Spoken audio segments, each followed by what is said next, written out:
Welcome back to the Rock and Roll channel. Steve is here. Sal is somewhere in Sacramento. I know that. It's just see if he shows up. But right now it's me and Steve, and we got it covered. So we decided to go a little bit of a different route because we don't. I don't always want to be. And Steve, I think Steve agreed with me that we don't always just want to be your typical break down each show type live stream. We want to have fun too. Um, Sal said he'd be here in 15 minutes. No problem, Sal.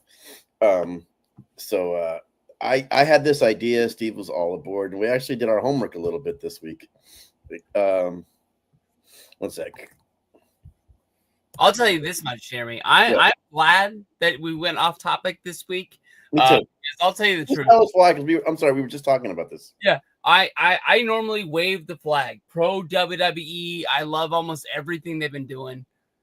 That Raw that they gave us on Monday, it felt like we were back in 2013. That Raw sucked. It did. And I actually sat down and watched the Raw for the first time. Like, I couldn't. I had to keep tuning like it was 2014 or whatever.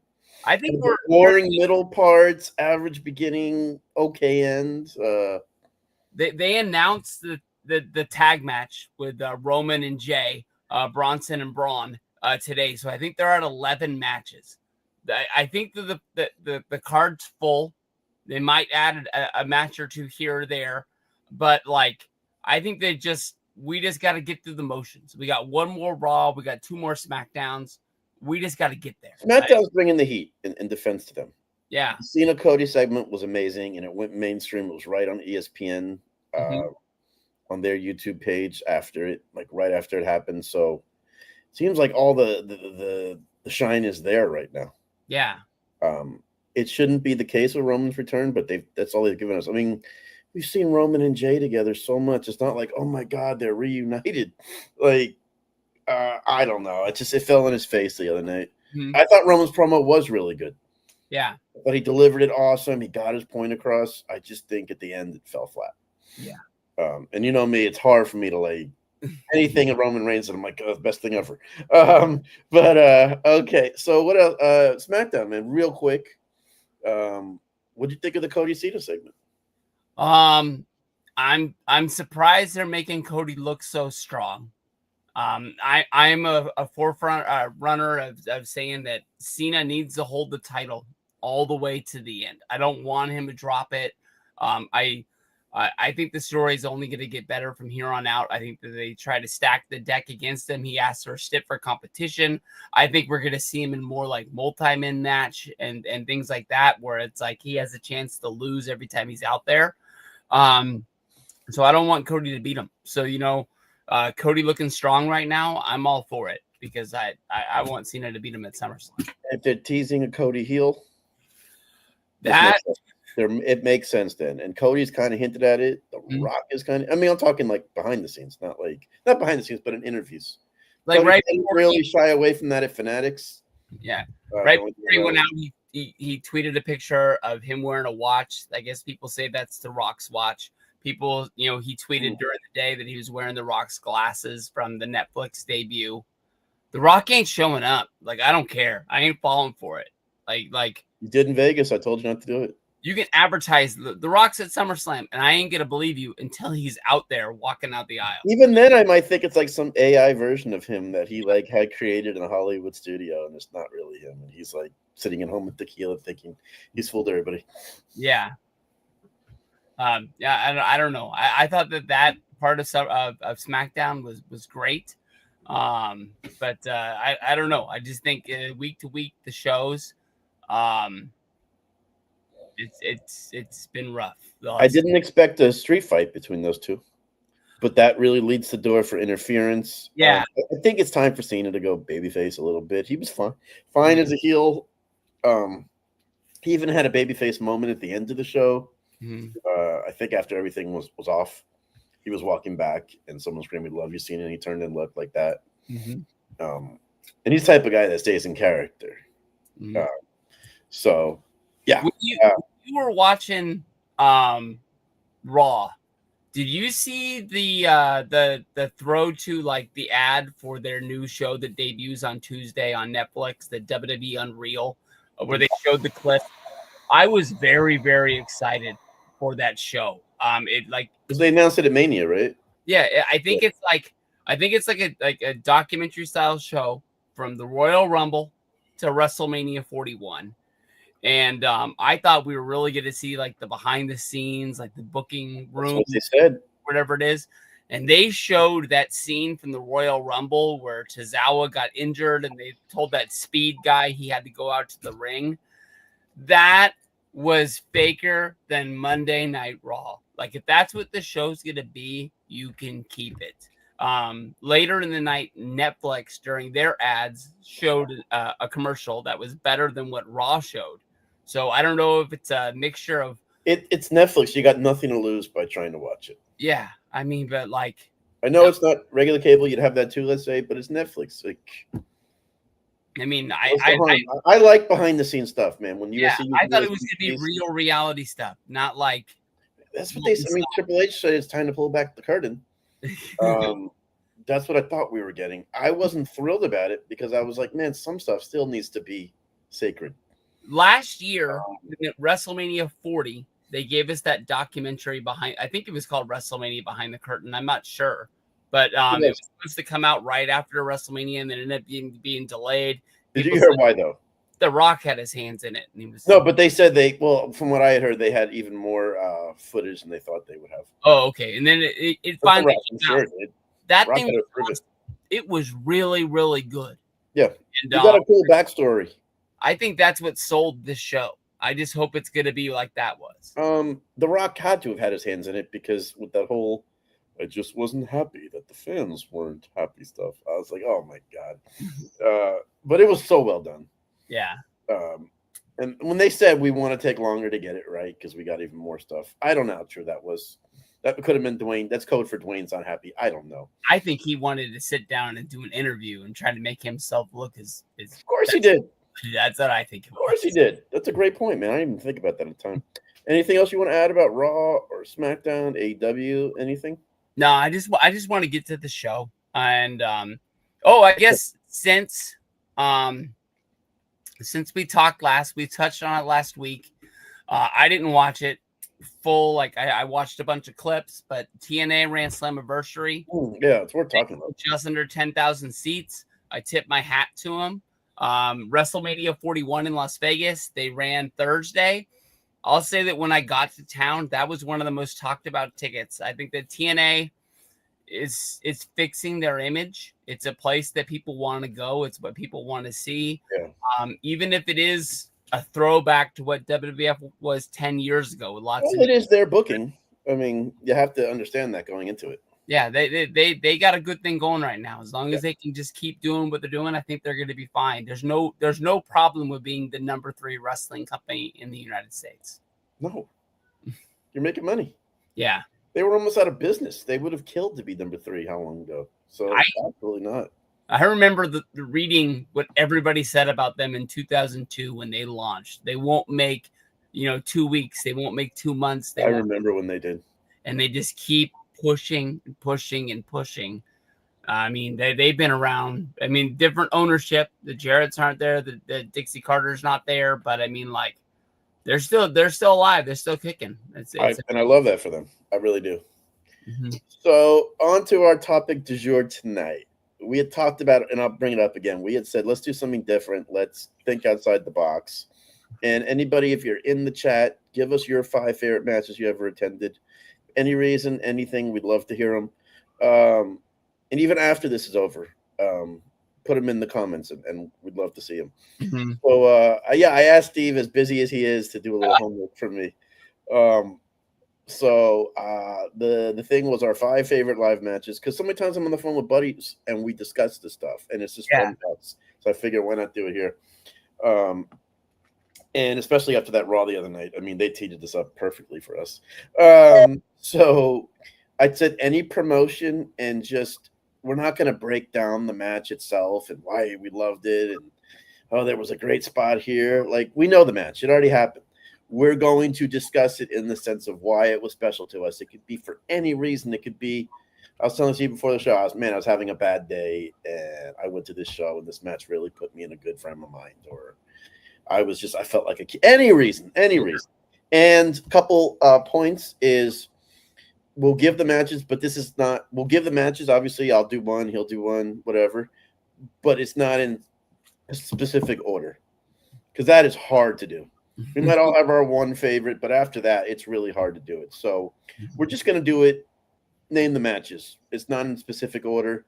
And we're talking about maybe, hopefully, down the line, revisiting this list, see if there's any changes to it, because what if we just stopped the show tonight and realized, can't believe I didn't say X, Y, or Z. Yeah. So you want to get into it, Steve? You want to kick things off? I'll put it up on the screen. I'm ready to roll. Yeah. All right. You get the match. I'll type it in on the screen. Okay. So we have it at that time, and we'll just talk about that match. You'll talk about it. Why it was so special to you. WWE SummerSlam 2014. We got the main event of WWE champion John Cena going up against Brock Lesnar. Ooh. And Brock destroyed him. I mean, there's no other way to put it, but I loved the feel of the match. Like being there live at the Staples Center. I've never been to a UFC show, but it's about the only thing like we saw a lot of wrestling that whole night, but the mood changed before that match. We felt like we were going to see a real fight. Like Cena was like having his back against the wall, and he's like, we're going to have to go get it. I didn't like that they kind of buried the Extreme Rules match that happened right after Brock came back to the company after WrestleMania 28. They were really making it feel like this is the first time these guys had ever been in the ring together. But I mean, just going there and thinking that we're going to see somebody beat up John Cena have the comeback, and John Cena never gets the comeback, and you're just looking like, what was that? And just leaving, just stunned. I thought that match was awesome. That's one that I was really glad to be there. It's cool when Cena told the backstory recently about it. How I guess it came out like the night before or 2 nights before they had the idea to just make it that big of a squash.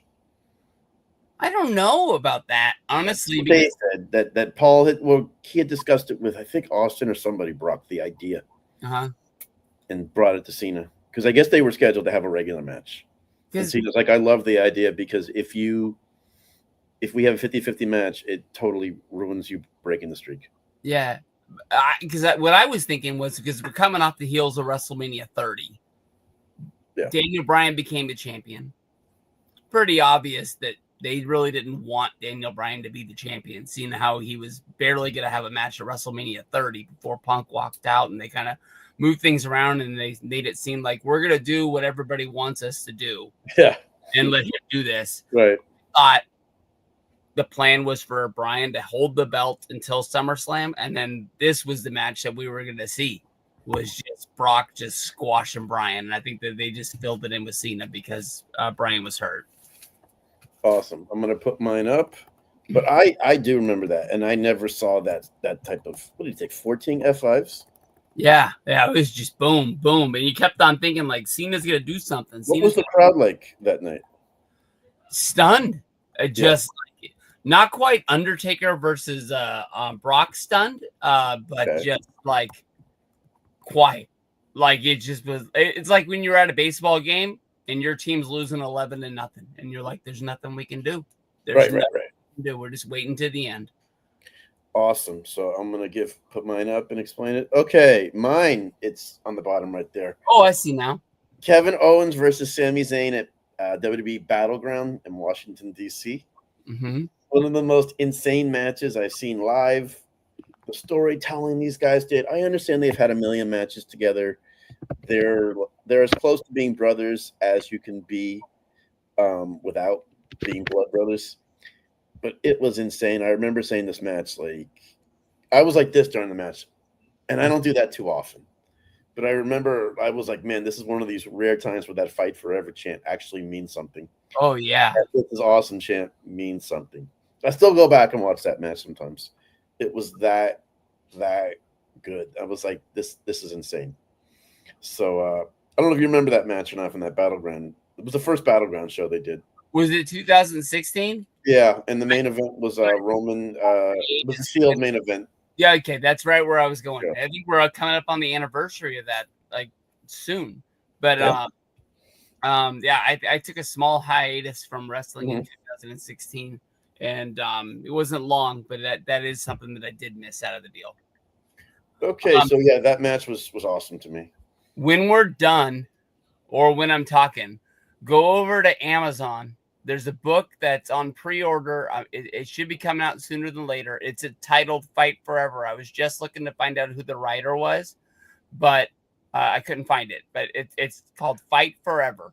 And it's just this woman who wrote a book about Kevin Owens versus Sami Zayn matches in WWE.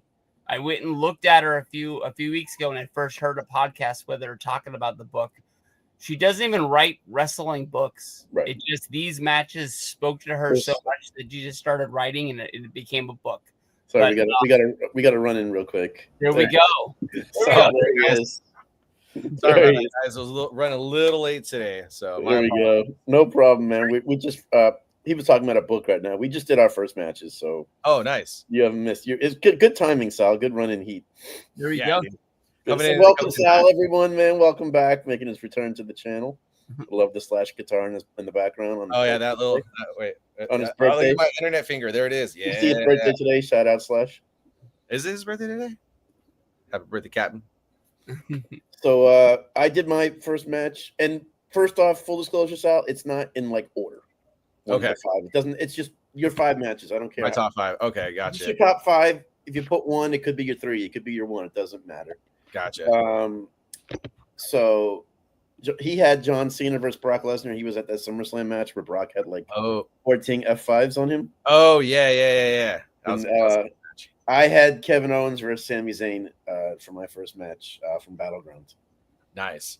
So I guess my first match that I have in mind was so I've been to a lot of the WWE house shows. They all kill. So yeah, so one of them was AJ Styles when he was WWE champion versus Kevin Owens. Nice. This was during a house show event. I think it was in 2018, maybe 19. My oldest was very young at that time, and I remember that show just because it's on my Twitter. I haven't been on Twitter in a minute, but it's on there, or on my X. But there's a video of AJ Styles coming out. Right, he's already getting called out to the ring, and my daughter, who was I think maybe 1.5, putting it up. So there's a special moment. Yeah, so there's a video of that. So that's and part of the reason why it was one of my favorite matches is because my daughter, I never taught her any of this stuff, to do any of this. It was randomly that one day during the week, I noticed that she's just sitting there doing this, have her hands in there, little 1.5-year-old girl just sitting there. And I had WWE on, and I didn't put two together. Like, oh, she's doing the AJ Styles intro, right? Until that's one of the reasons I wanted to do this. Yeah, that's a good call. That's a reason how we could. Yeah. So it was, first of all, a banger of a match, dude. You got Kevin Owens and you got fucking AJ Styles. Dude, was already a good match just from that card already. But I remember that was like the first thing that popped in my mind as far as like favorite matches that I've had. I'm like, I've seen a lot of them, but this is, again, top 5 for me, was the fact that my daughter's sitting there doing the AJ Styles entrance, right, as he's coming out, and she's 1.5 years old. Like, she doesn't know anything. She doesn't know what's going on. She just knows, hey, the phenomenal one is here, right? That is so awesome. Yeah. So if anybody follows me on Twitter, I don't know what my Twitter, I think it's at Sal67. I couldn't remember it. That's why I didn't tag you. Yeah, it's in there. Okay, I got to get your Twitter again, so I could have tagged you tonight. All right, so man, thanks for sharing that story, man. That's like the number one reason why I wanted to do this, man, because there's a backstory behind it, not just the match itself. There's more to it than that. Yeah, for sure, dude. Steve, you ready to give your second match? I feel like tore up after that story right there. I know. How do you follow that? Like I said earlier, like all I really picked were bangers that like I looked at it and I was like, I want to go to that show because I want to see that match. I don't have any like house show matches online. I'm sure I've seen a bunch, but probably in my mind, one of the matches that when I packed my bags to go to a city that I thought was the biggest match I was ever going to see was WrestleMania 28, Rock versus Cena. I mean, that was a match that we all dreamt about for a few years because of something that John Cena said on a podcast, basically talking about The Rock leaving. And, we didn't know that they would put it together and he would come back in 2010 to have a match in 2011. And that was the Attitude Era against the whatever that was, the PG era. And I thought it would get no bigger than that. And the match honestly really did deliver when you were there, from Machine Gun Kelly having like a mini concert. And then we also had Flo Rida come out. It just made that place just go bananas. And the Coming Home. Oh, yeah. Oh, no, that was the next year. I'm sorry. Are you sure? They did Jersey. That was the Team Song for Jersey. They did Wild Ones. They did. I'm sorry, Machine Kelly and Flo. I'm sorry, I screwed it up. Yeah, I apologize. But you've been there. You just went there. I was at that show. Yeah. But like I remember, we bought we bought really good package seats. We didn't buy the most expensive package. I think we were sitting 8th row. Nice. And I remember at one point that night, like looking behind. Go to your YouTube channel and put this stuff over, because those videos were bangers back in 2012. I'm telling you. That whole stadium, it felt like every single person behind me was like sitting on my back. Like I couldn't believe how many people they filled up that place for to see that match. That was the best. That's how we do it here. I was at that match. Great one. So since you're doing that, I got to give my next one. Hold on, I'm gonna just type it in real quick. That's like that. I mean, that was once in a lifetime. Remember? Oh, jeez. Yeah. I'll tell you the truth, like real fast. Like, please help me. When you're in a package deal, like you either got a girlfriend, or you got a wife, and like your financials are all mixed together. Like sometimes going on wrestling trips, you gotta sneak it in somehow. And I remember it wasn't like money. We're talking about money, right? My wife wanted to put up this wall that I'm touching right here in my house, and like I was like, I didn't think it was like the brightest idea in the world, but I was like, if you want to put up the wall, let's put up the wall. We'll build this other room. We'll do this, that, and the other.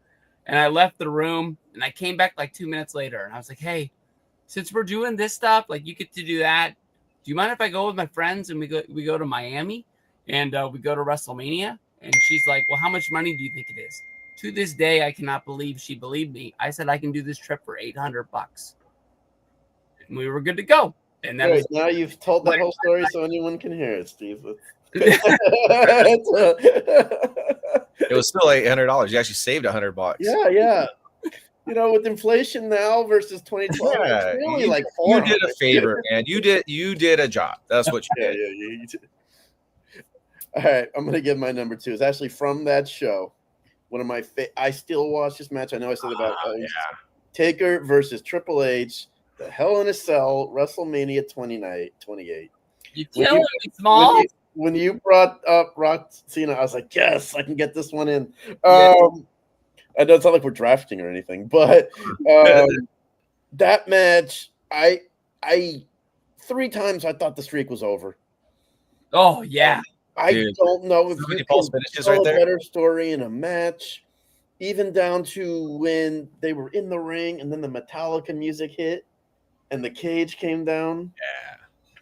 And I had heard the day before someone was talking to Pat Patterson at a bar, and may he rest in peace. And Pat was saying, wait till you see this cage. So that whole day leading up to the show, I was like, I want to see this cage. I want to see this cage. Was that the debut of the, revamped version of the Hell in a Cell? It was, yes. Okay. Great call there. But that match was, and they brought JR just for commentary, just for that match, because that was a special request from Shawn and Taker, and they didn't get it honored the year before, so they got it this year. And Triple H, obviously. And just, I remember we were like my friend and I were shaking, like we couldn't believe it. We thought we were in a dream in that match. It was don't wake me up. Yeah, I still am like that with that match. And for those who weren't at that show in Miami, like I could talk about Miami weather forever. I'm from there. It seemed like I can't ever remember a spring night with that perfect the weather in Miami. It was a cool breeze, no clouds. I mean, I don't know how WWE Vince ordered. I want the best weather ever, but it just. And then I think that match was right around when the sun went down for Taker's entrance. And I'm still shaking from that match. It was that. I'm gonna have to good. watch that match just to watch it. Just Please watch it, man. Watch the, like what they give you before the match. It gives you the story to get there because that's what made that match so good. Because if you go back to 27, Triple H was pissed off that that Undertaker made his friend retire. So that's when he was like, "I want to fight you at WrestleMania. I want to fight you at WrestleMania to get the win for Shawn Michaels," and he couldn't get it. But because he got banged up at 27, Undertaker was knocking on Triple H's door, like, "I want to fight you again. I want to fight you again." Yeah, I may have won the match, but I'm the one who left. Yeah. And so like they had a story set there, and it was Undertaker chasing Triple H. And it was Shawn. Shawn one year was warning Triple H, like, "You don't want this, you don't want this." And then all of a sudden now he's trying to warn Undertaker, like, "Don't do this, don't do this." Yeah, I'm sorry. That's what I loved about it. No, me too. And to think that the plan with WrestleMania 27 was Sting. And the 12th hour, it failed. Who knows if it would have been the rematch in Miami? Who knows? Triple H kind of stepped up and came into that match. I always wonder if it was planned when Sting bailed out. Yeah, to do two like that. We'll never know. Well, I don't know. Maybe hope so. It's all speculation now. It's all speculation. It's also one of the last rumor matches. and innuendo. Triple H had the long hair. One of the last matches for that. But yeah, that match I still like I was always a wrestling fan, but I had my ups and downs. I said if there was ever a match that a fan needs to watch to get back into the game, no pun intended, that's the match. That was the match. Yeah. Well, let me ask you this question. For somebody that got out of the game, quote unquote, what about getting into the game? What would be a match that you guys would say, hey, if you never watch wrestling, you don't know what it is or don't know what it's about, what match would you say, hey, go watch this and the opening promo or whatever? Yeah, that's a great question. That's a great episode. For me, I say you got to go with something WWE because they'll tell the whole story. Mm-hmm. And then you can learn about the storytelling aspect in WWE, where some of the smaller companies don't do it as much. They have the money and the resources. So like Steve said perfectly, watch the opening thing and you'll know everything you need to know going into the match. Okay. That's what you have to sell people. When people think, oh, it's predetermined or whatever, it's like just right. Understand the storytelling aspect. And these guys even Shawn as a special guest referee took that match from an 8 to a 12. Right. And just the fact that he was a special guest referee, the fact that he had history with Taker, phenomenal history with Taker, and has his buddy Triple H right there with him. That with history, hey, I couldn't do it. I'm going to referee. I hope you can do it. And but he was calling it right down the middle. He wanted to be a good referee. And he didn't want to show partial. He didn't want to end the streak. And that's what added more to that storyline. Yeah, and it added more when Taker said, "Don't worry, just so you know, Shawn was always better."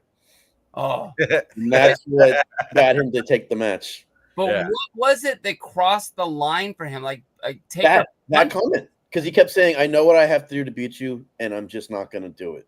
And when he walked away, Triple H said, "I get it, but just so you know, Shawn was always better." And that's when he said, "You want to do this? You want to do this? Hell in a cell." And in the match with Shawn. And that's when Taker, I'm telling you, and you were there, Steve. When he was in the ring. And he took that hat off. And that was the first showing of that skullet, or I guess the mohawk. And they timed it perfectly with the shh. Yeah. There. I was like I still feel so bad Jericho and Punk had to follow that. Like sorry guys. Rock Cena had enough time for the crowd. But oh my god, when he just did that like put a streak mark in my pants. Because that was the thing, is he was gone for a year. He hit it the whole time, and then he showed the bald head. Yeah. Or he had the crew cut. What was it? It was he had the skullet. The mohawk, like the Chuck Liddell haircut. Whatever you want to call it. Yeah, the Chuck Liddell haircut. Yeah, yeah. It was, and when he did the, oh man, I still get goosebumps from that match. Sal, man, I rambled there a little. No, Ready for you? All right. So my fourth match, or my second match, I guess. What do you want to call it? Whatever. It's top 5, right? So it was actually no order. What's that? Top 5, but no specific order. Yeah. So my next one which is from New Japan. Oh, so nice. when we went to the show, Okay. right? So it was. I'm being partial, but it was still. But again, another part of a storyline that got put in the. There's mix, no right or wrong here. right? It's just your So personal feel. Sorry. New Japan. This was Resistance? Resurgence. No, Resurgence down at the LA Coliseum, and me, you, and Rex. We had somewhat front row, but technically second row seats, whatever. But we were right there. It was a tag team match. It was the Good Brothers versus. It was what's his name? Why am I forgetting his name? John Moxley and Wheeler Yuta, I believe. I can't remember who was his tag team partner, but nonetheless, such a good match. You forgot the people in it. I know, right? Such a good. Well, so the reason why I brought this match up is because again, the part of the story that I want to bring into this. So the reason why I like that match was one, because this was a good precursor of what was going to happen 3-4 years down the road with Tama Tonga and Machine Gun, right? When he had the never open weight title, right? It was Machine Gun dropped it to Tama before they came back to WWE, right? With that whole scandal of Bright Lights Machine Gun bringing a title everywhere or whatever, not doing a job, quote unquote, right? Mm-hmm. But part of that was in Resurgence in the video, you can see me with a beer and my phone in my hand talking smack to Tama the whole time as he's sitting there talking to the camera. Oh, Twitter fingers, you guys are Twitter fingers. I'm behind. Correct, but I had your back there. Huh? I had your back there. Yeah, you did. Yeah, you did. Looked at us and we got scared.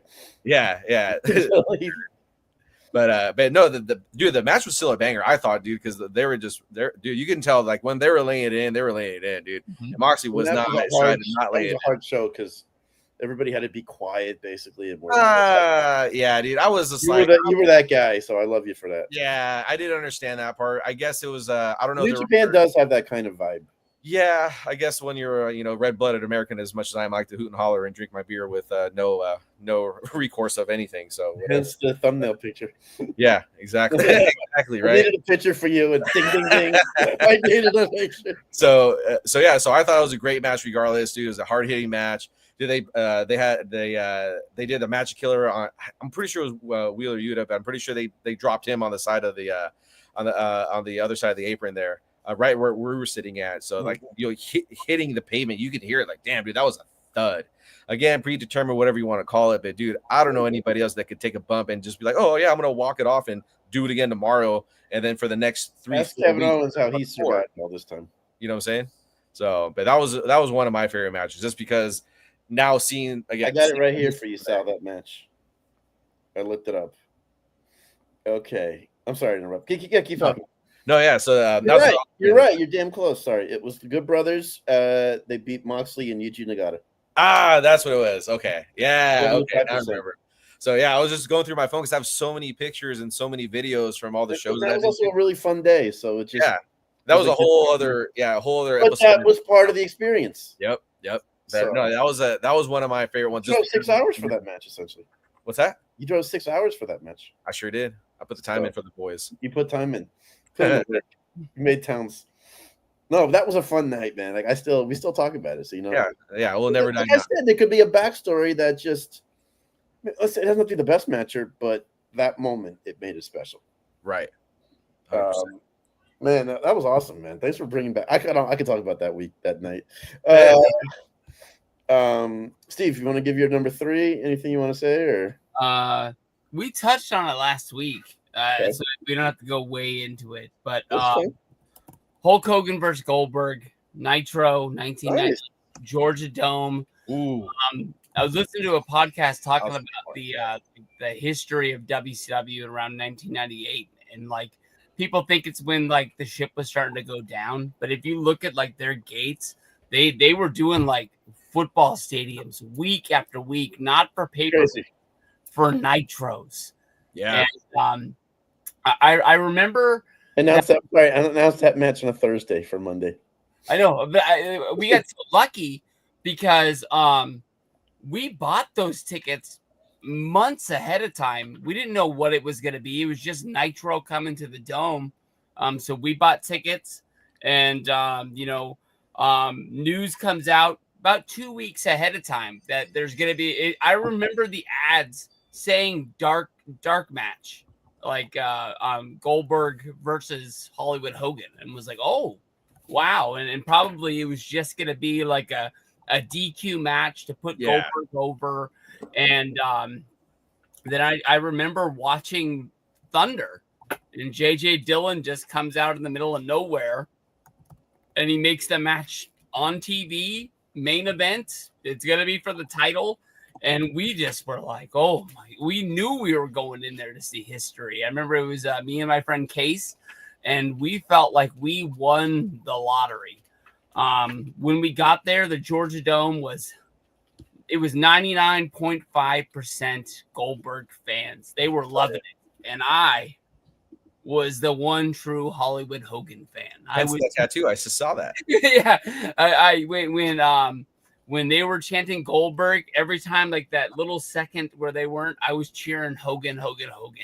And I'll never forget when Goldberg picked him up for the jackhammer, I felt like every single person in my section turned and just looked at me, and I was just like, it's done. Like go ahead.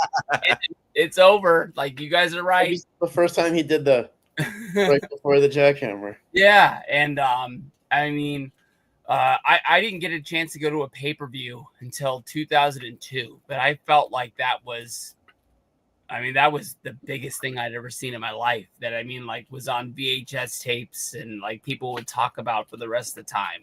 That was a big match. Super Bowl champion quarterback later on in time, Brad Johnson for Tampa. Yeah. That summer was living in the same apartment complex as me in Tallahassee. Oh, he was doing some rehab there and training and everything. And he liked that place because it was just right by the stadium. But anyway, I walked by one day, he's wearing a Goldberg shirt. And I'm like, no way. And he goes, did you see his match in the Dome against Hogan? Like, that match went mainstream, man. Oh, yeah, big time. I have two. It could have been bigger. They screwed it up, as they said, man, we did 80,000 on 3 days' notice. Actually, we put some work into it. Yeah. There was no storyline for that match. There was zero storyline. That would never happen now.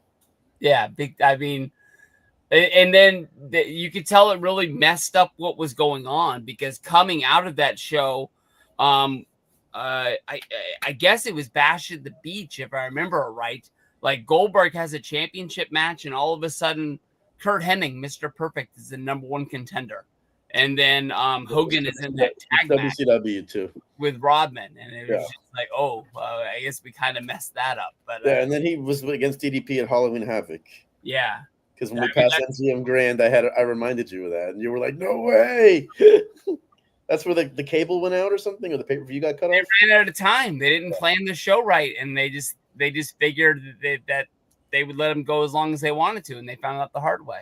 Yeah, I wonder if that's the show where Rocky. Remember Rocky always tells a story before WCW show in Vegas. Was that when he met Jericho and Guerrero? Yeah, Jericho and Eddie Guerrero. One of his favorite wrestling stories, man. He would tell you that story in a good way. Jericho was awesome, and Eddie was a little grumpy. He said he played the heel part. Right, but Jericho said give him 5-10 minutes. Yeah. He hasn't had carbs in like a week or two. Yeah, everyone was saying that. And then he came around and was great, he said. Okay, I'm gonna get my next match. All right, it's a recent match, but sometimes those are the ones that stick with you a little bit. I know I'll get off the show tonight and regret 5 or 6 or 10 of them. That I didn't say. But last year, Roman Reigns, Cody Rhodes, WrestleMania 40. That match. Okay, the match itself was fine. Everything was great. But that last 10, 12 minutes where they managed to tie up like 8 storylines so perfectly that AEW may or may not have copied in the Jon Moxley Hangman Page match.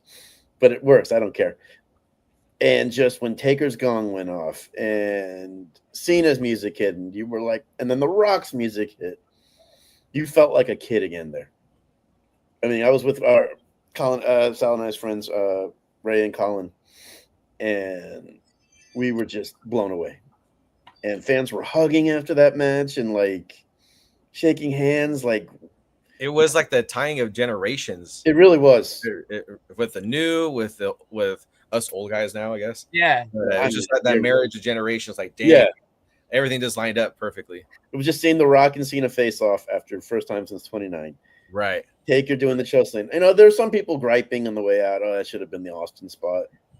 We Like- talked about that to no end. To have Taker out there and do that spot, I'll It take worked. short notice. Works. Thank you. I think Austin would have been bigger. I mean, I'm not arguing that. But I still think it was impactful Mhm. with Taker.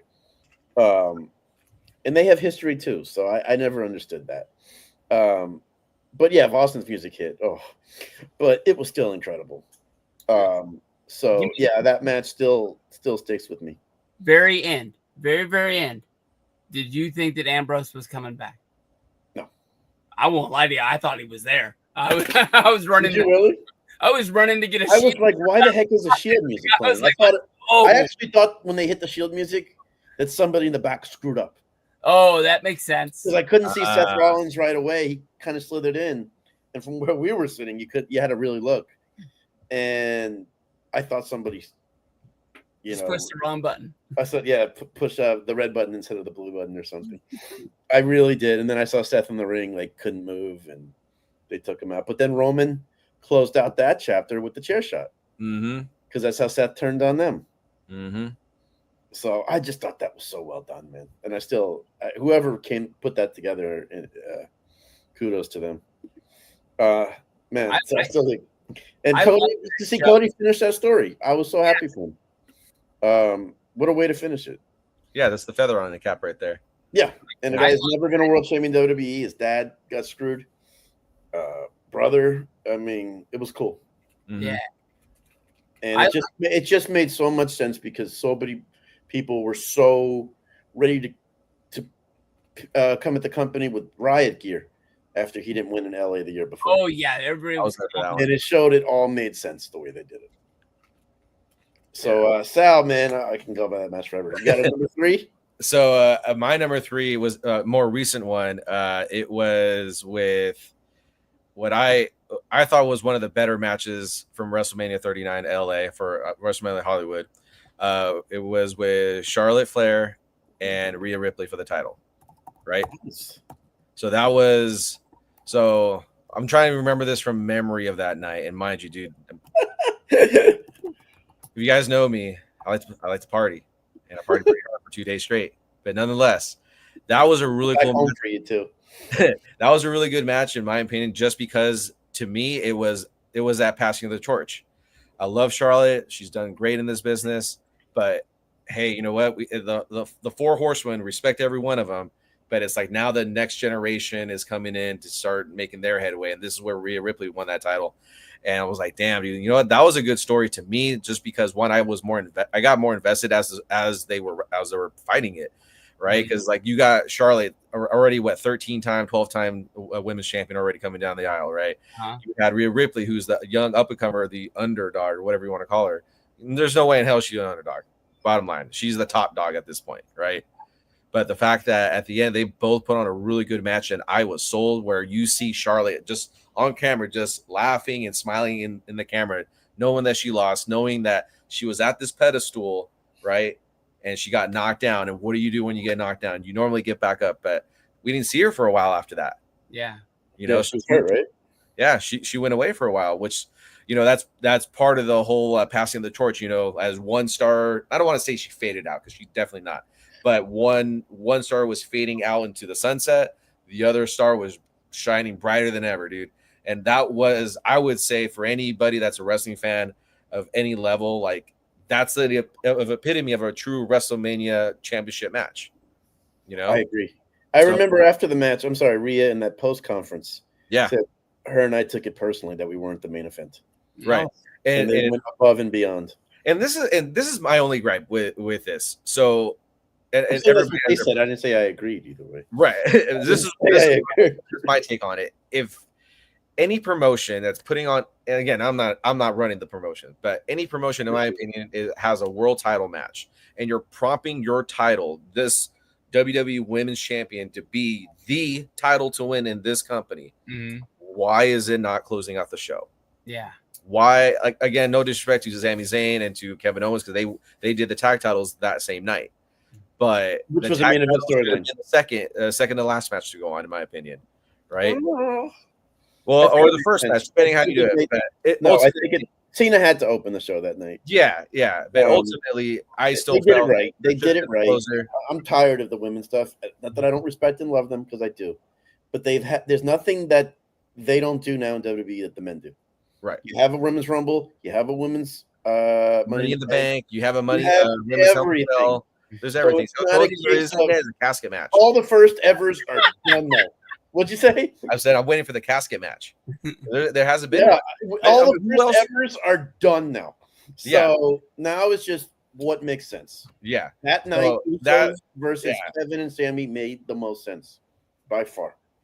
So I'm gonna disagree. I'm gonna agree to disagree, but neither way. But I just felt that was the case for me. But I mean, like I said, that was really good, a good example of what passing that torch looks like, how to build another star, give that other star the rub that they need to now propel themselves to the next level. Because after that, dude, she had the rocket ship on her back, and that's it, dude. She's the top. She's the top dog in the women's division. Oh yeah. So from every sense of the game. Yeah, everything. Everything. She is the main storyline. Right? I don't want to say she's the female John Cena by any means, but she is getting that attention where like anybody approaching her for any type of match of any type, they're getting that rub off of her, just like how she got it off of Charlotte. And she's incredible when she does the media rounds. Yep. I think she's a future Hollywood. Well-rounded professional wrestler. She's perfect for movies when she really wants to do it. Right. It seems like Liv Morgan stepping into that role now. Yeah. Damn, I miss her. Apparently, the rumor is she killed it in this movie that she's doing. Yeah, I got it. I'm gonna have to support her in this movie, so I definitely have to. Apparently, she's the next it thing. I remember her at the NXT shows here when nobody knew who she was. Come around and be like, "We think that's Liv." Yeah, that's her. Yeah, so I'm so happy for her. So yeah, that's my next. We're not going to be seeing her in WWE much more. Yeah, well, Tom will. We'll see. I got a hard time realizing that 2016 was a long time ago, and I love Charlotte Flair anytime she's out there. But what you said about like her passing the torch at 39, I felt like she was doing the same thing this year at 41, and now she's like finding herself into a tag team championship match. And I wonder if she really is starting to fall down, because I think she's still got it. It doesn't make sense to me. But I mean, you got Becky Lynch fighting for the Intercontinental Championship, and it doesn't make sense to me. Why does can't be around as much? So much. They can't be around as much for a main event storyline. Becky's doing Happy Gilmore too. Yeah, she was in it. So she's doing the media rounds now for that. Yeah. So if you're WWE, you want to get her in something. That's why I didn't think about it all in that. How do you have MJF lose when he's about to be in Happy Gilmore too? And he's doing the media rounds? Would be stupid. Right. Tony got that right. Man, that's a good one. I forgot about that. That was a great match. But you know what? How do we know that match would have been as good as it was if they were the main event? Who knows? Sometimes a little pissed off side of you. Yeah. We'll show them. We'll show them the reason why they did that night, and they did.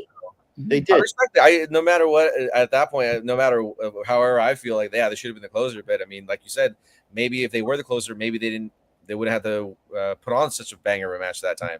And let me ask you a question. You were there. So we're not going to discuss what capacity you were in it there.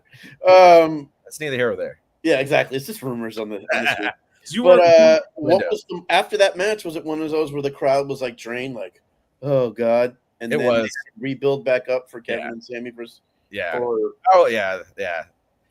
was you've done your job. Yeah. I was winded. I needed a break. Yeah. But no, that match was a banger, absolutely. Steve, you want to give us your fourth? Great match there you got to see. This match I got pretty high on my list, and I can honestly say that it's one of the few matches that I mean, I didn't cry, but it brought me close to tears. That like I was just like, we did it. Like I really believed in it. And it's Daniel Bryan versus Triple H WrestleMania 30, and that's not the main event. It was the opening match of the night, but you might as well have handed Daniel Bryan the WWE Championship right there at that moment. Just the ups and downs of like they added the storyline of Triple H was getting so upset at Batista and Orton wanting to fight each other that he was like, fine, if I win this match, I'm in the main event. And there's this little part of you like, is he gonna do it? Like Triple H is one of my favorite wrestlers of all time. And I can't defend him sometimes because some of the stuff he does is to pat himself on the back. And it's like, is he gonna let himself win the championship like he does the next year at the Rumble so he can fight in the main event of 32?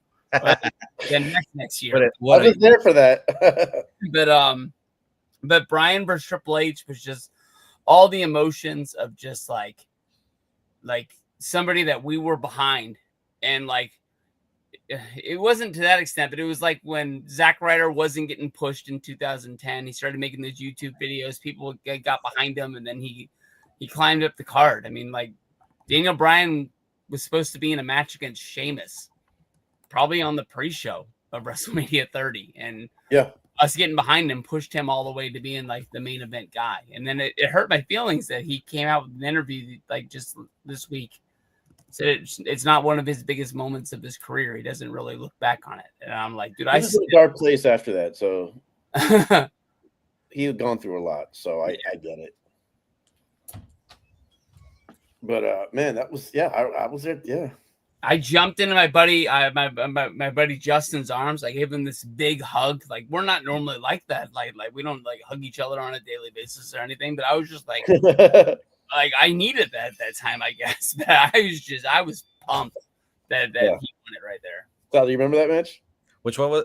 Sorry, the opening match, WrestleMania 30. Daniel Bryan had to beat Triple H. Yeah, he had to beat Triple H to get. Dude, the storyline was so great before it. I was literally thinking like this gave me that match, that whole storyline gave me WrestleMania 4 Randy Macho Man Savage vibes.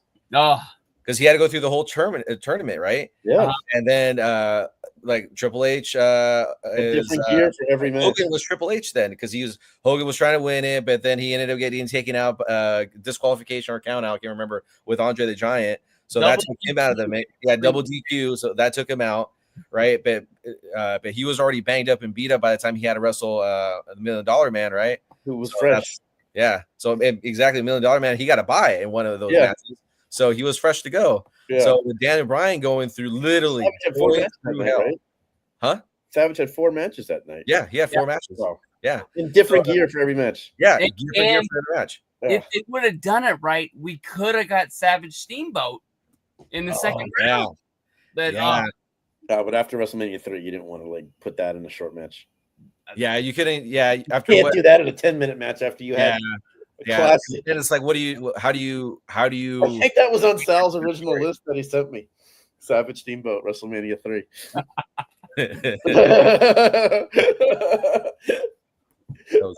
It's a joke because Sal sent me the list and I was like live. He goes, "Oh yeah, that's right."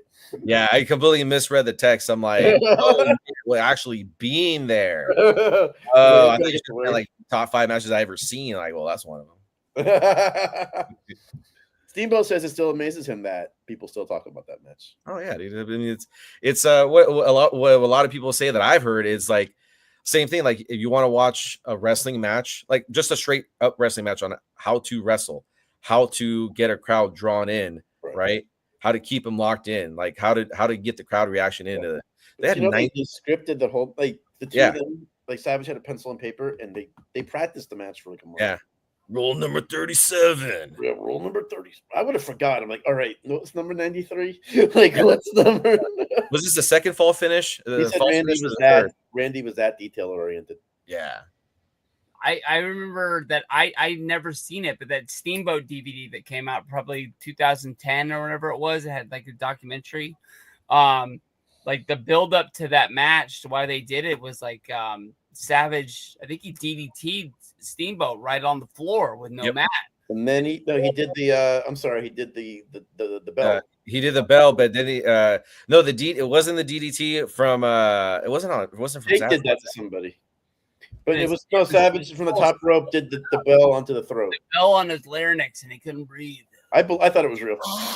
I'm telling my dad, man, I hope Ricky's okay. I'm checking up on his I was little, but yeah. What a storyline that was. Yeah. You're the reason why they can't say hospital on Raw to this day, because they don't want people like you checking on these guys. Hey man, is Macho Man okay? Is Steamboat okay? I need to know right now. Put him on the phone. I'm gonna go visit them. Bring him some flowers or something. Dragon, you're right, brother. I'm here for you, Ricky.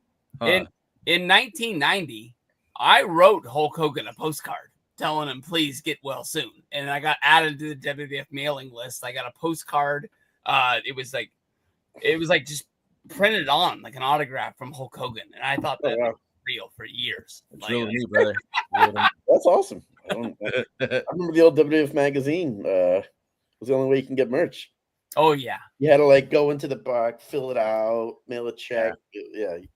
I remember I think I only bought like 2. I never did it. Yeah, I only bought in 2. Well, I never bought any merch at the time, but I bought in like 2 wrestling magazines, and they were both the WWF magazine. I remember it was Undertaker on the cover, and it was from the SummerSlam '94, which I'll get into detail as far as because I still got 2 more matches, so I'll tell you those. But, Okay, I like it. I like it. A little teaser. Okay, I'm gonna get my fourth. If you guys ready? yeah. Okay. Boom. Cody Rhodes versus Dustin Rhodes. oh, That's lucky the first Oh, ever yeah. Double or Nothing. What a that match had the crowd just spellbound, and in the MGM, you felt like you were in the match too. Right. And I didn't just put that because I wanted to say I was at the first ever Double or Nothing. That match was insane. The storytelling, the blood. I mean, the match could have stopped 4 or 5 times. I think Dustin later on said, Cody told him, do you want to go home? Do you want to go home? He's like, no, let's finish this. Let's finish this. Yeah. And Dustin still showed up at StarCast the next day and was there. Insane match. Even the promo at the end was cool, but yeah, it's a match. I remember saying this company's got something. Now I understand those are 2 veterans, but like, what's that? Is that the show where Cody crushed the Triple H chair? Yes. Yeah. Yes. First ever AEW show. In Las Vegas. I thought that was the biggest fuck you. I apologize, but I think that was the biggest like screw you to WWE that they could have done, because they asked Vince for that match for years and were turned down. I mean, if Vince would have put him on, he probably would have put him on in the pre-show, and nobody would have watched. And they go out and they would have been no storyline. Yeah. deliver out this huge main event that was like, we tried to give this to you for years and you didn't want it. Yeah, and did that match deliver? And you saw Dustin at 50, 51, just going like at 30. Yeah. But unbelievable, and he got cut open early in the match. But that match, wow. Insane. I know people talk about Mox coming out that night and Jericho Omega, but yeah, that match was. That was a different level. That was a different level of match. Different level. Those were 2 pros, and you can't say, "Oh, they just know each other." They know each other. They never had a match together. Yeah. I know you're brothers and you probably trained together. It's not the same as under the lights at a pay-per-view, especially the first ever show for a new company. Well, I mean, what a way to put your Double or Nothing. What a way to put your money on the table with. Yeah, you're right. And the Bucks and Penta and the Lucha Bros had to follow that match, and they were like, they said after that, they were like, God damn. Really, guys? You guys had to do all They that? had a great match, but it was following that match. Yeah. But oh man, so I still get goosebumps from that match. Sal. Hold on. At the end of that match, when they were kind of like going through the motions, doesn't Cody say like he needs Dustin to tag with him at the next AEW? They set it up for the not the show after, but the show after that. They wanted a match with he wanted to have a match with the Young Bucks. They don't have a match, and I need my older brother. Oh, there was no storyline to that match other than just them teaming up after they beat the hell out of each other. Kinda, but then they remember all the storylines then were off being the Elite. Yeah, in Twitter because they didn't have TV yet. So they still made a good storyline out of it on being the Elite. Yeah. And remember, because Cody was off being the elite for a little bit. It was And doing after- EVP stuff. No, it's just after that match he came back on. But yeah, Nah. they did that where the Bucks were mocking them with the brother stuff. Mm. Older brother. They got. Yeah. I mean, I saw the Bucks like a week before that match. They were in Miami, and I said like, I can't wait for that match. And he's like, yeah, and Nick's like, yeah, I'm gonna kick his staples out of his head. I'm gonna kick his. I gotta mention this as an honorable mention. He was talking about from the chair shot that he took previously from Shawn Spears. Oh, I know exactly what. Yeah, where it was supposed to be a gimmick chair and it just didn't work out right. But yeah, I'm sorry, Sal. You were saying? No, I was gonna say as an honorable mention. I wasn't there. We have those two. Don't worry. For being there live, I wasn't there. But how I mentioned SummerSlam '94, so I was 9 or 10 or something. Make me like feel that. old. Thank you. Yeah, I know. But speaking about brother matches, You were like 6. That's okay. the SummerSlam cage match with Bret Hart and Owen Hart. Ooh. Right. And I feel, I don't know what it is. Maybe it's just me. Maybe I'm just not in the know anymore or whatever. But I just feel like that was one of the most, depending on who you ask, one of the best matches that someone has ever seen, the best technical wrestling, or one of the most boring matches I've ever seen. For me, I'm sorry, their match at WrestleMania was so much better. So I like out of the two, to me, was SummerSlam. Because of the cage, I thought the cage was obviously. You're that age. I wish I had a cage in my house because the funny part is like I got an older brother. Line of the night. I have an older brother, and we wrestled. Sorry. You know what I'm saying? So like, I always thought that match was always like that was always a good match to like, man, that was a banger. That was WrestleMania 10 with them originally do it where Owen won it. Yeah, I like that match too, but. The second time around when they did it, that what to me was like, man, that was the match. Like, if you're gonna watch it, hey, if you're gonna watch any cage match, this is a good one to watch. I agree. Red always said like a house show cage match was like a night off for him, right? Because those are the easiest matches to put together, right? There's nothing with the outside of the ring. The ropes are barely used. Yeah, he said those were always easy in his book, like he told me. He told me yesterday. Yeah, I called the hitman, but. Yeah, their match at WrestleMania 10 was a classic. Yeah. So something about those brother matches can be really yeah, and that's the one thing with like was that same with tag teams? They just have the innate ability. Yeah, exactly. So my number 4 match was actually I was thinking about it because I was looking through my archives of all these pictures that I have from all the shows that I've been to. But there was one that I went to early or late I can't remember. It was early 24 or late 23, but it was with John Cena doing a dark match. This was, I think, SmackDown taping. Okay. And again, another reason why it's one of my favorites is because my kids were there. So both my daughters were there. So it was John Cena versus... Man, either Dolph Ziggler, I think it was him, or Shinsuke. I can't remember. But it was a dark match. But dude, the whole arina erupted. Steve, I don't know. You might have been there because this was here in Sacramento a couple years ago. Yeah. But this was just it was a SmackDown taping. It was that dark match after the taping. Dude, the whole arena fucking blew up. Or excuse me, the whole arena blew up. You know, you suck. You know, all this stuff right from that. But it was just funny because I've never seen John Cena wrestle. Was he advertised at all? He was, but I think he was only for a talking segment. I don't think he was supposed to wrestle or gonna wrestle on TV. But yeah, it had to been that one because that was the first time I saw him wrestle, and then later on I saw him at WrestleMania. Mm-hmm. So yeah, so I saw him there. I saw him twice in 1 year. So the first time I actually saw him was that SmackDown taping, and then I saw him again at WrestleMania. But it was cool because I had my kids with me. And I think my daughter at the time was like 7 or 8, and she's fully invested. When she's at the show, she's hooting and hollering, booing the bad guys like you're supposed to, cheering on the good guys and stuff.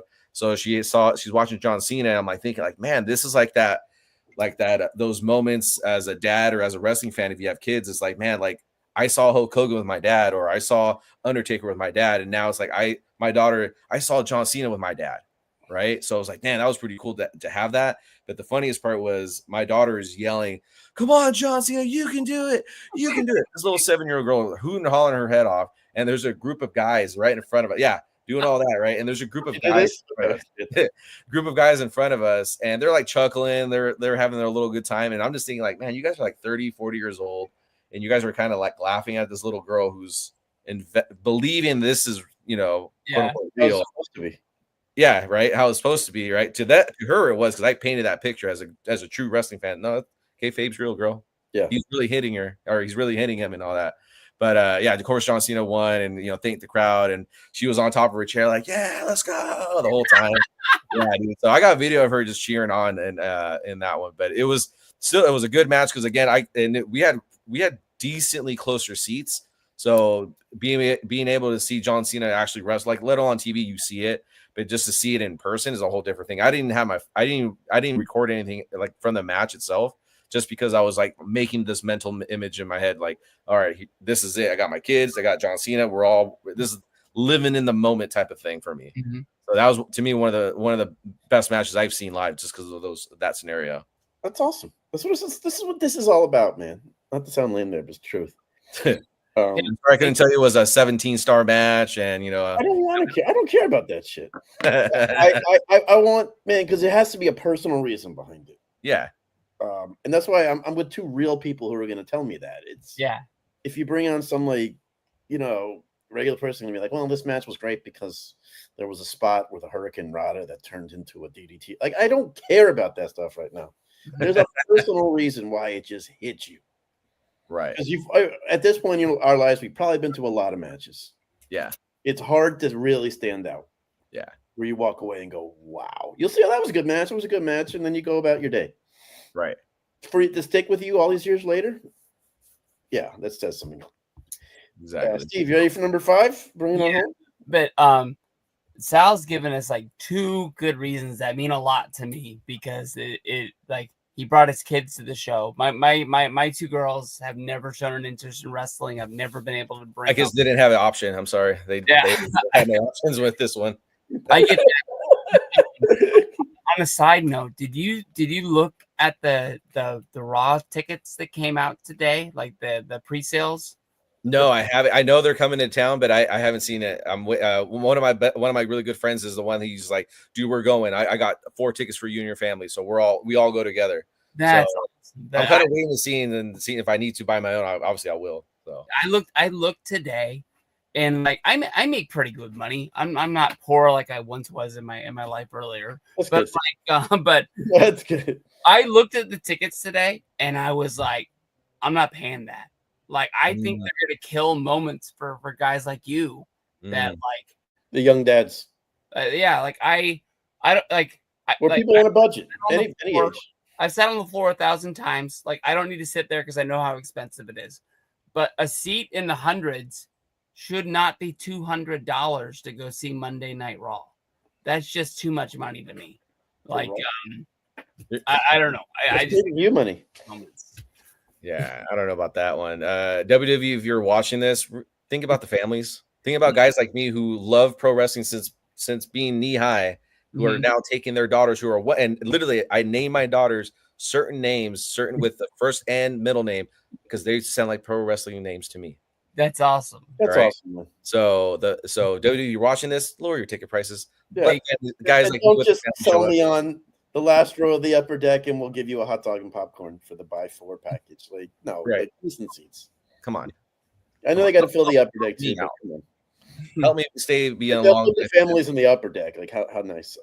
Yeah. People are gonna pay him. It's the sad part. Yeah, that's true. People are gonna pay him. Yeah. Netflix ain't messing around on those prices. Yeah, I know, right? I mean, they got $1 billion deal. They got to make it up some way somehow. Exactly. I looked at those prices and I was like, I got an awfully nice seat on my couch, just like I sat for the last time they were here. If they want me to go, I'll pay them, but I'm not paying that. Like, that's just, you have a budget. Yeah. My last one is my favorite match of all time. We touched on it earlier, but nobody picked it. So Triple H versus The Undertaker at WrestleMania 27. It saved that. I thought you were about to say something. Oh, but you there. You had to be there. Yeah, like it saved that WrestleMania. There's no ifs, ands, or buts. There's some good matches, but there's not great matches. And The Rock carried that show. But they really had me on my seat a few times that I thought Triple H was going to beat him. I mean, there's more moments in the 28 that made you really think that it was about to happen. But it was the same thing where I just had the fear of like, is Triple H really going to end the streak? Because I can't defend that as a Triple H fan. Like, I can defend almost everything the guy else has done where he's put himself over 1,000 times. But there's no defending him if he's the first guy to beat Undertaker. Mm-hmm. But that match was just awesome to the point where there's rules even for the guys that are like legends and the guys that are in the booking room. They were trying to get color the hard way, and I mean they hit each other with those steel chairs 1,000 times. The rules they did break was the unprotected headshots, which was like a throwback to the 90s. But they beat the hell out of each other. And I know a lot of people think about the dive at WrestleMania 25 against Taker, where he pretty much looked like he's about to kill himself. He did it again during this match. And the same thing from my seat was like, I thought he like dove and hit the side of the announce table. And I was like, he ain't getting up. Like he's done. And I thought that match was awesome. I agree. Set up the 28. They had to do it again. Yeah. So you got memories from that match, or no? I wasn't there. I think honestly there was a time period where I wasn't watching it, and I think it was from WrestleMania 21 that was in LA. From that point all the way up to like WrestleMania 30 when they went back to New Orleans. That was when I came back. So the whole CM Punk, I missed that whole run. We got to talk about that sometime. Yeah, I missed the whole CM Punk run. I think the Patreon got you back hardcore into wrestling. I'll tell you this. I was already I came back into wrestling after CM Punk left. Like right, that Rumble is when I started watching. And that's where they went to New Orleans for the first time, where Daniel Bryan won the title. So that's where I was falling back into wrestling again. It was just like, and that's when the WWE Network just came about. Whoa! Like, and then that's when WrestleMania and Rumble were happening. Like, let me just watch and see what's going on because I don't have no clue who's this Roman Reigns guy, who's this Seth Rollins dude, right? I literally came into the dark. I didn't know what was going on. So, but I mean, still, Taker and Triple H match WrestleMania 27. Yeah, I'll put it on. I'll watch it. You know. Okay, so for me to close it out, this might surprise some people, but the Young Bucks are like a very special tag team to me. I've had so many great interactions with those guys before shows, after shows, on the Jericho Cruise, everything. They're just that cool. But their matches always blow me away. I think they arguably will be top 2 or 3 tag team of all time. Oh, yeah. I know I'm building up to this, and I knew there was going to be something because those were the matches that I would always be like, these guys are just special. But the first time I was ever on an ROH show, they were in the main event against Jay Lethal and Dijak. They went around the arena. I was on a stage sitting. They went on the stage and did a back. I mean, everything. I was there in New York when the Hardys made that surprise return and took the belts from them. Oh, nice. It's hard to call that a match. I know they called it a match and a pin, but it's really hard to call that. And that was going to be my fifth. But then I really thought about it, and I was at their last match in New York in ROH, last real match. In a ladder match against the Briscoes and SCU. And that match was insane. I mean, I know that Hardy moment was special and everything, but their match with the Briscoes and SCU, and I know they've done a lot of great ladder matches. Their match at in Lakeland against the Hardys was insane. But that match with the Briscoes and SCU. And I almost put the Young Bucks versus Briscoes because I was there earlier in Baltimore. I was testing it out for us, Sal, for the trip 3 years before. Their match with the Briscoes was insane. And later on, I saw the Bucks in Orlando, and they told me, yeah, we didn't even have time to plan that match out. Our meet and greet went too long. Oh, dang. Literally pretty much went out there. And he goes, but with those guys, it's just history. It was a night off almost. It's almost like that with those four. They're just that good together. Yeah. And I said, what an insane match. And they were just so proud of that match because of how great it came out.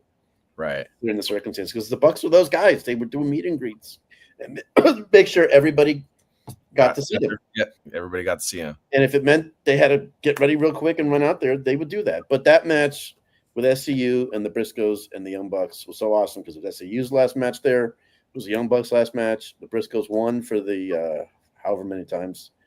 And Young Bucks and Briscoes are two of my 3 or 4 favorite tag teams. Like synonymous with each other too, in a sense. Oh, they're like that. Rock Austin, as Yeah, tag teams, Edge Christian and the Hardys and the Dudleys. and the other guys fucking 3D and shit. Yeah, they're Philly synonymous boys. together. I don't know why I'm having a brain fart with that, but No, I agree. Those that's why it sucks the Briscoes couldn't come to AEW right away. right. Company started, but they still kept the ROH going, so that was cool Yeah. too. But The yeah, the first time I ever saw the Young Bucks and the Briscoes, they had a match against each other. It was the ROH at WrestleMania 28. I think it was their version of a street fight. It was like a man up match or something like that. They beat the hell out of each other, and it wasn't the best match I ever saw, but I knew who the Young Bucks were after that. Honestly, like they got on my radar of like, these guys are pretty good. My buddy, he was smart. He was going to a lot of PWG shows at the time, so he knew how good these guys could be when they got a real match. Nick was only like 23 then. Yeah, and I mean that stuck with me. That was years ago. Right. I mean, the Bucks are those guys. I don't think they know how to have a bad match. Mhm.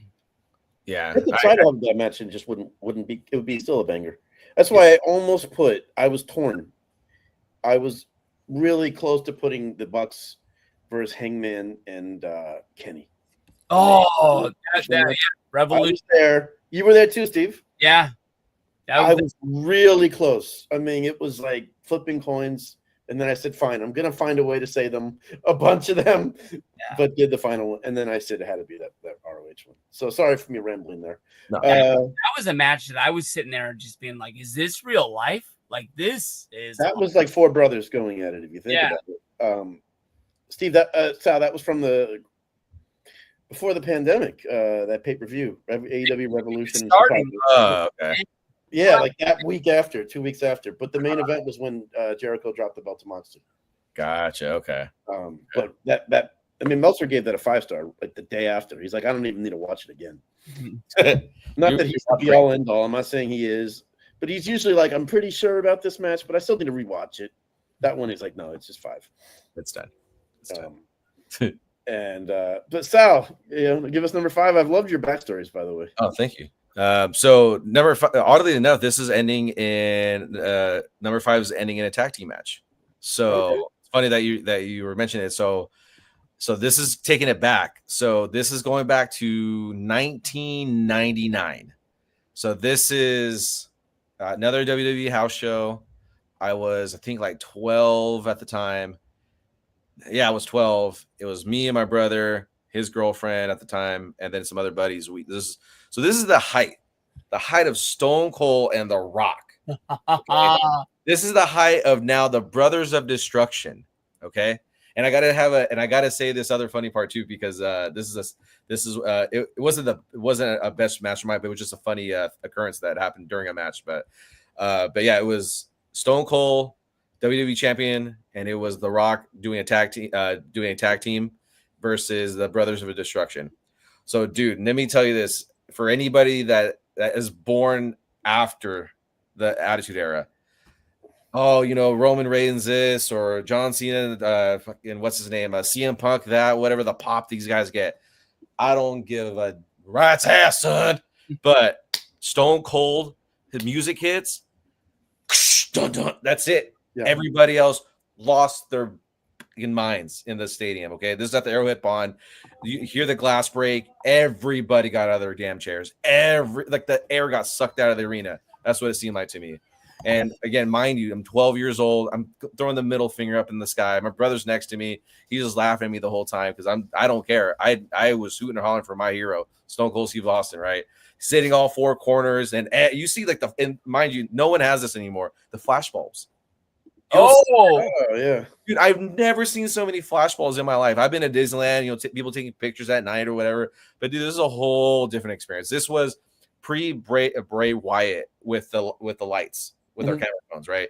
So just him hitting every single corner, and this is not even the start of the match, guys. This is him after after Undertaker and Kane came out, and mind you, seeing an Undertaker entrance live was the only time I got to see it. I never seen Taker. Sorry, my wife's behind me. Just make sure you know. But never seen it before. Never seen Taker live. Seen him in his intro, and then it was the Brother Destruction intro where you have Kane coming out with the pyro and just doing this whole gimmick, right? And dude, I was at the very top. I'm talking like if you guys ever been to the Arrowhead Pond or the Honda Center, they call it now, but they had the Anaheim Mighty Ducks logo right at the top, right? I was basically sitting right next to that damn thing, and you can feel the heat rising from the flames, from fire and brimstone, right? You feel it, like you feel the thing hitting your face. And then the Rock's entrance too. Do you smell what the Rock's cooking? Dun, dun, you know, that whole thing, dude. That was, I'm raising one eyebrow like this the whole time. And then just the match itself was a banger match. Like, dude, I was still gasping for air after the match ended because that was the closer of the show, right? And of course, you know, Austin had his moment again. You know, chugging his beers. I want to thank everybody tonight from Anaheim coming out and all this stuff. You know, so my dude, I went home crying that day because that was a really great show. But that was my number 5. But there was a moment with Scotty 2 Hotty and what's his face and and Brian Christopher. Okay. Too Sexy, right? Yeah. So there was a point in the match where I forgot who they were wrestling, but I remember there was a spot where one of them got thrown into the turnbuckle, was sitting there like this, right? He's hanging on. And then Scotty 2 Hotty got thrown into that same turnbuckle. They both front to back hit. And then Scotty 2 Hotty fell on his knees. It was on all fours, doggy style. And then there's Brian Christopher behind him where like he's like hitting the back corner of the turnbuckle. And then like he's thrusting into Brian, into Scotty. And then like they're like going back and forth, right? Like they're doing doggy style dry humping almost, it looked like, right? Kind of not the thing you would see at a wrestling show, but it was like one of those funny comedic spots where that happened. And my brother was dying laughing. And I'm just sitting there like, what the hell is this? And he's just like, nah, dude, don't worry about it. It's just funny. And so I always remember that in my head, that little spot happened. But that right there with the tag team match with Stone Cold, The Rock, and the Brothers Destruction, and that one comedy bit from Too Sexy, Brian Christopher and Scotty 2 Hotty, that was it, dude. That was a night right there in '99. Love it, man. Love it. This was fun. We got some comments. I think it's from someone from our Patreon group. Teardrop. I think it's a Patreon. If not, sign up. Yeah, Patreon. Good brothers. Talking shop. Heck yeah. What a good time last night. And we're not going to discuss that here because that stays with us. Yeah. Ticket prices are ridiculous. Yeah, I hear you. But unfortunately, it's supply and demand. They're supplying and people are paying it. Yeah, I don't know. But come on, guys. Help a brother out. Help a family out. I agree. TKO does not care about that. Yeah. Whatever. Plus side from the cheese seats, you may run into Jay. Sure. Yeah, my boy went to the go home show before Mania, and that's where I guess Jey Uso came down on his side. Oh, cool. I was supposed to go, but I was in Maui that trip. So that same Monday that I was gonna go, I was out in Maui having a good time. But I was like, dang, the updates and the Patreon. The updates for sure. But I was like, whatever. I'm at the beach right now. Yeah, you think you came out okay on that one? Yeah, I think I did too. He also said the Briscoes never got enough credit. I agree. Yeah. It's something that just sucks. Yeah. But yeah, we'll try to end on a positive note there. But thank you, Teardrop, for those comments. I always appreciate them. Man, guys, I can't thank you enough. This was so much fun. I know as busy as you are, and here I am giving you a homework assignment. But seriously, thank you guys so much for part. Charles, thanks for joining us tonight. No, sorry for being late, guys. I wasn't. Come on, man. I was like, guys, come on. You're not gonna go to HR. Yeah, I hope not. So, but no, it's fun, dude. It's always fun to hang out with you guys. Sal, man, your backstories were amazing. Oh well, we're talking about stories. You can't tell a story without telling a precursor to a story. Even Star Wars had them, guys. Come on. So you know what? This is gonna make me come up with other like top 5 things in the future. Show worked, man. It was awesome. Yeah, I had fun. I got some ideas. Trust me, I'm always thinking of this stuff. So nice. You know what? This is more interesting to me sometimes than talking about Raw and SmackDown and breaking it down. What do you think of Act 2, Scene 4? Like that? Segment 2 could have been a better promo. If you mentioned this, that would have been way better. I don't know. I don't mean to make fun of the wrestling community sometimes, but No, but sometimes it's hard not to. I respect their passion for the game, but it's when they get too involved, which is fine. That part's fine. It's when I'm not watching a show because I don't like the card they put together, but you don't know how it's going to come out.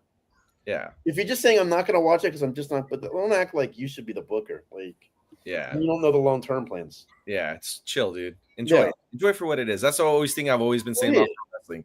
Enjoy it. And after, if you don't like it, then you have a gripe. Yeah. Yeah. And exactly. Enjoy it for what it is. And if you don't like it, you have every right to not watch it. After the fact, you have every right to say I liked it or didn't like it, and here's why. Right. And that's why we always talk about things really after the fact here. Right. Yeah, we'll preview a pay review, but we're not going to say we shouldn't watch this. Right. I'll never tell a wrestling fan that. Nah. Maybe I will. I don't know. Though. Yeah. That's all I have before. I don't know. I'm better now. But Steve, anything you want to add on the way out, man? This was awesome hearing your list too. I'm all good, man. I'm all good.